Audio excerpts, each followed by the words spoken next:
이르면 모레, 그러니까 다시 말하면 내일이 내일, 수요일 날 개각을 할 것이다. 라고 하는 보도가 나오고 있는데, 저 전적으로 믿지는 않습니다. 이제 이런 식의 기사를 읽을 때는, 청와대 관계자가 등장을 하고요. 청와대에 사람이 많을 거 아니에요. 대통령, 비서실장이 있고, 뭐, 거기에 있는 스태프들, 뭐, 수석들도 있고 그렇잖아요. 누구한테 어떤 얘기가 나오는지 모르지만, 미리 언제 개각을 할 것이다라고 말하는 건 설사 취재를 했더라도 그건 관계자의 이야기일 뿐이에요. 그 전체 분위기가 어떻게 돼버렸냐면은 그러니까 화요일 날 개각을 할 거야. 근데 추미애 장관도 바뀔 거야. 이런 흐름은 물론 그게 사실일 수도 있겠습니다만 한편으로 말하면 고정화시키는 거 있잖아요. 청와대가 화요일 날에는 추미애 장관을 교체한다더라. 그래서 교체를 안 하게 되면 뭔가 욕을 먹게 되는 방식의 기사도 분명히 있다는 말씀을 적당히 우리가 언론을 못 믿는다면서 또 언론을 또 철석같이 믿는다? 근데 이제 언론이 원하는 게 무엇인가를 생각해 보면, 윤석열 그 징계에 대해서 효력 정지 판단을 내린 그 법원 결정에 대해서 이건 검찰의 승리다. 그러니까 청와대가 그 패배에 대해서 가만히 있지 못하고 무언가 반격의 카드를 준비할 텐데 그것이 바로 개각이다. 이런 프레임을 계속 밀고 나가려고 하는 거죠. 그러니까 지금 청와대에서 어떤 움직임을 보이더라도 그것은 검찰에 패배한 것에 대한 대응책일 뿐이다. 이런 그림을 만들어내고 그 단적인 예로 윤석열이 얼마나 대단하고 훌륭하고 대통령에 버금가는 사람인지에 대해서 너무 애써서 지금 보도를 열심히 하고 있잖아요. 뭐 개새끼 이렇게 끌고 다니는 그런 그 사진뿐만 아니라 주말에 출근해가지고 어떤 일을 했는지, 어떤 발언을 했는지, 왜 몇십몇 분의 똥을 쌌는지 보도를 안 하는지 궁금할 정도로 속속들이 지금 이야기하고 있는 것 자체가 윤석열은 이미 대통령급인 거예요, 이제. 사실 이게 그동안에 걔네들이 가져왔던 언론 구조 프레임과 그대로 연장선상에 있다고 저는 보여지는데요. 우선 걔네들이 적폐 언론이 원했던 것은 추윤 갈등이라는 프레임이었었습니다. 사실 이 추윤 갈등이라는 프레임을 우리가 정면으로 돌파하지 못했던 부분은 사실 있고 반성해야 될 부분이 맞아요. 그래서 지난번에 그 집행정지 결정이 나온 다음에 언론마다 나오는 게 똑같은 계속 레토릭이 나오는데요. 추미애 완패 또는 윤석열의 완승이라는 표현이 나옵니다. 그러면 여기서 지금 이 기사가 던지려고 하는 건 뭐냐면 너희들이 완패했는데 이 지금 위기 상황에서 문재인 대통령이 이거예요. 이 국면 돌파용으로 개각을 한다. 이제 인사조치를 한다. 이렇게 들어가려고 하는 거예요. 국면 돌파용으로 가려고 한다. 너희들은 이렇게 비겁한 놈들이다. 너의 부하들을 이런 위기가 되면 걔한테 책임을 묻고 내 처벌한다. 이런 걸 만들려고 하는 건데 문재인 대통령은요. 지금까지 단 한 번도 국면 돌파용으로 인사조치를 한 사실이 없습니다. 네. 자, 어쨌건 어떻게 개각이 될지는 모르겠으나 언론이 앞서가서 개각을 기정사실화 시켜놓고 개각이 안 되면 욕하고 되면 우리가 맞았지 하는 유튜버들이랑 똑같은 방식으로 기사를 내는 거 한번 봤고요. 자, 오늘 민주당이 공수처장 추천위원회를 열어서 공수처장 후보 2사람을 추천한다고 해요. 지금까지 어떻게 상황이 바뀌었는지 모르겠는데 그 공수처장 추천위원회도 추미애 장관이 지금 들어가 있는 상황이죠. 네. 문 대통령이 이제 낙점만 하면 청문회 거쳐서 공수처장이 임명되는 건데 추미애 장관이 오랜만에 페북을 썼죠. 굉장히 짧은 글이었는데 그날이 쉽게 오지 않음을 알았어도 또한 그날이 꼭 와야 한다는 것도 절실하게 깨달았습니다. 상당히 선분당 같은 느낌이 분명히 있긴 합니다만 요거 해석이 분분하더라고 사람들마다. 정답 나와 있는 건데 이거 언어 논리 이런 거 나오잖아. 그러니까. 문제가 이거 해석해봐요. 뭐 장관직을 유지할 거냐 말 거냐 뭐 그런 식으로 해석을 하는 것 같은데 저는 그 지난주에 윤석열 총장에 대한 그 집행정지 인용 결정을 보면서 이게 정말 이 게임할 때 그 나쁜 놈 상대방 대장은 끝판에 나오잖아요. 그 영화에서 봐도 자기 본 모습을 숨기고 있던 악당들은 불리해지면 마지막에 자기 본 모습을 드러내지 않습니까? 그러니까 그 법원이 실제 자기가 어떤 입장을 가지고 있는지 내가 어차피 법원 카르텔의 일부일 수밖에 없다는 걸 인정하는 자기 본 모습을 드러낸 거라고 보거든요. 그래서 거기에 많은 국민들이 분노하는 걸 보면서 아 정말 이 대한민국은 정말 훌륭하고 좋은 나라구나라는 생각을 했어요. 과거에도 이런 사법살인이라고 할 수 있는 이런 불합리한 판결들이 많이 나왔지만 이 정도로 많은 사람들이 분노하는 건 일부였단 말이에요. 그러니까 그 전두환 시절이나 노태우 시절에는 불합리한 걸 보더라도 먹고 사는 게 너무 힘드니까 정치적인 정의는 그 다음 문제였단 말이에요. 내가 먹고 사는 게 먼저였기 때문에.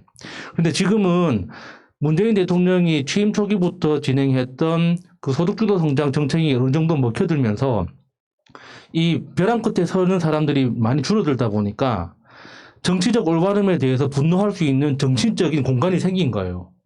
그러니까 그러니까 과거와 똑같은 불합리한 판단이거든요. 과거에도 이런 법원에서 불합리한 판단이 처음 나온 건 아니잖아요.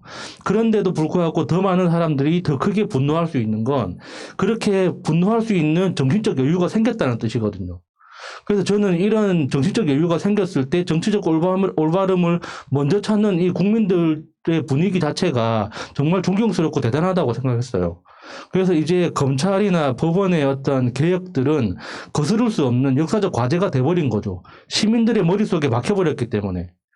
지금 당장은 윤석열이 너무 그러니까 이게 설치고 다니니까 윤석열 밖에 안 보여서 분노하고 답답한 마음은 충분히 알지만 마지막이라는 거예요. 그게 오래 남지 않은 거니까 그 멧돼지라고 욕하시는 분들도 있던데 그 맛이 없습니다. 멧돼지가. 그러니까 굳이 그렇게 잡을 필요까지는 없고 순리대로 가면은 결국엔 다 정리되지 않을까 싶습니다. 근데 이게 이 표현을 왜 해수가 페이스북에 추미애 장관이 생각을 해보면요. 지난 16일 날 문재인 대통령님이 말씀하신 내용 안에 답이 있다. 이렇게 생각이 듭니다. 그러니까 16일 날 이제 징계 의결이 됐고요. 새벽 4시 30분에 징계 의결이 됐고, 예, 그 당일로 청와대 예방을 했고, 예, 거기서 제청을 하고 집행이 이루어졌습니다.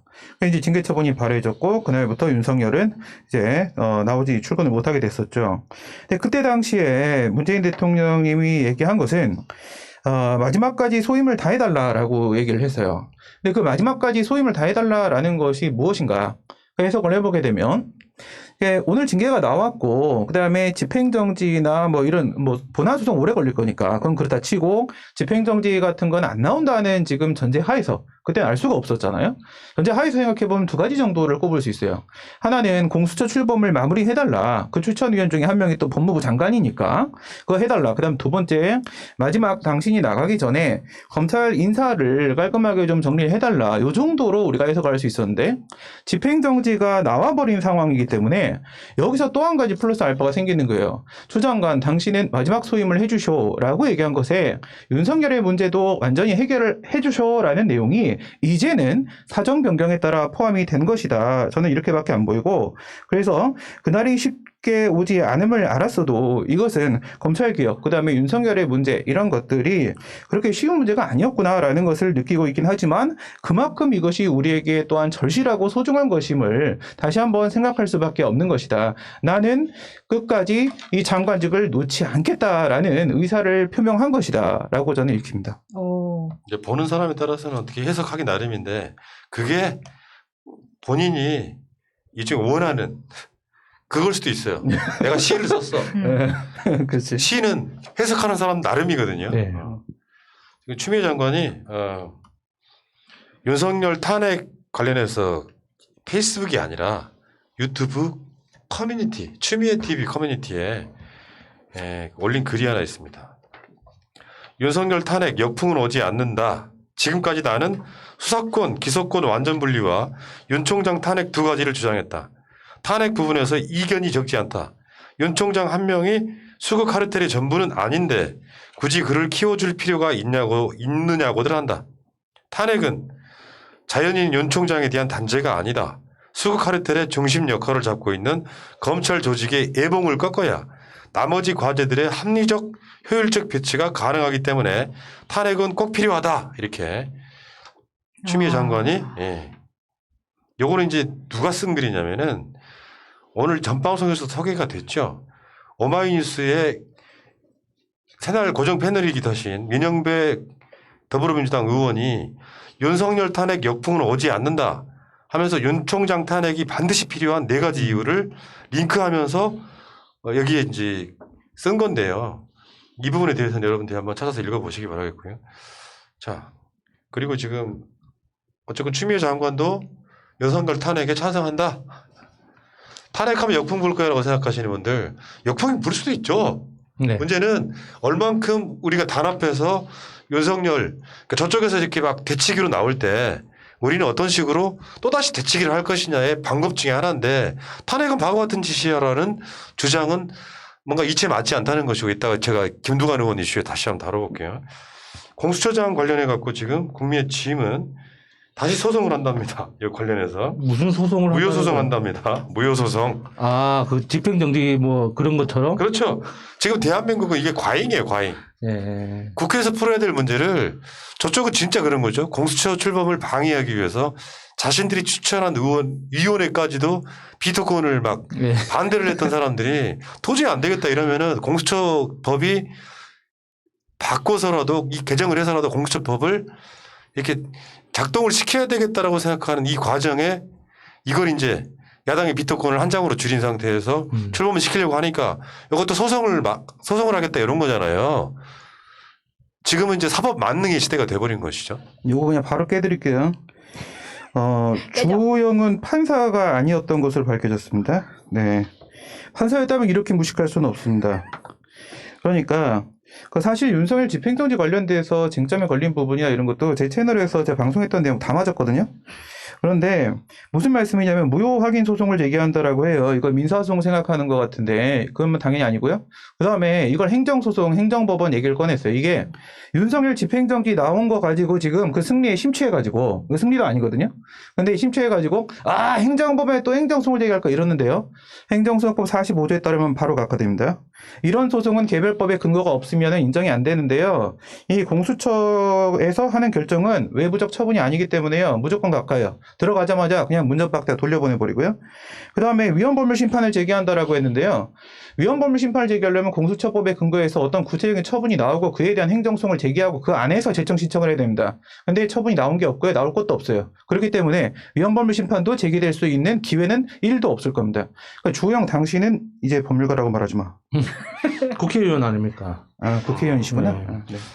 자, 그렇고요. 어쨌든 지금 공수처 출범은 코앞에 와 있습니다. 뭐 하다 보면은 당연히 이제 그 공수처장이 낙점이 되면 아마 다시 한 번 말씀드리면 공수처장이 된 사람도 우리한테 욕을 많이 먹을 거예요. 그건 그거. 욕이란 건 누구나 할 수 있는 거니까. 자, 그 얘기는 여기까지 하겠습니다.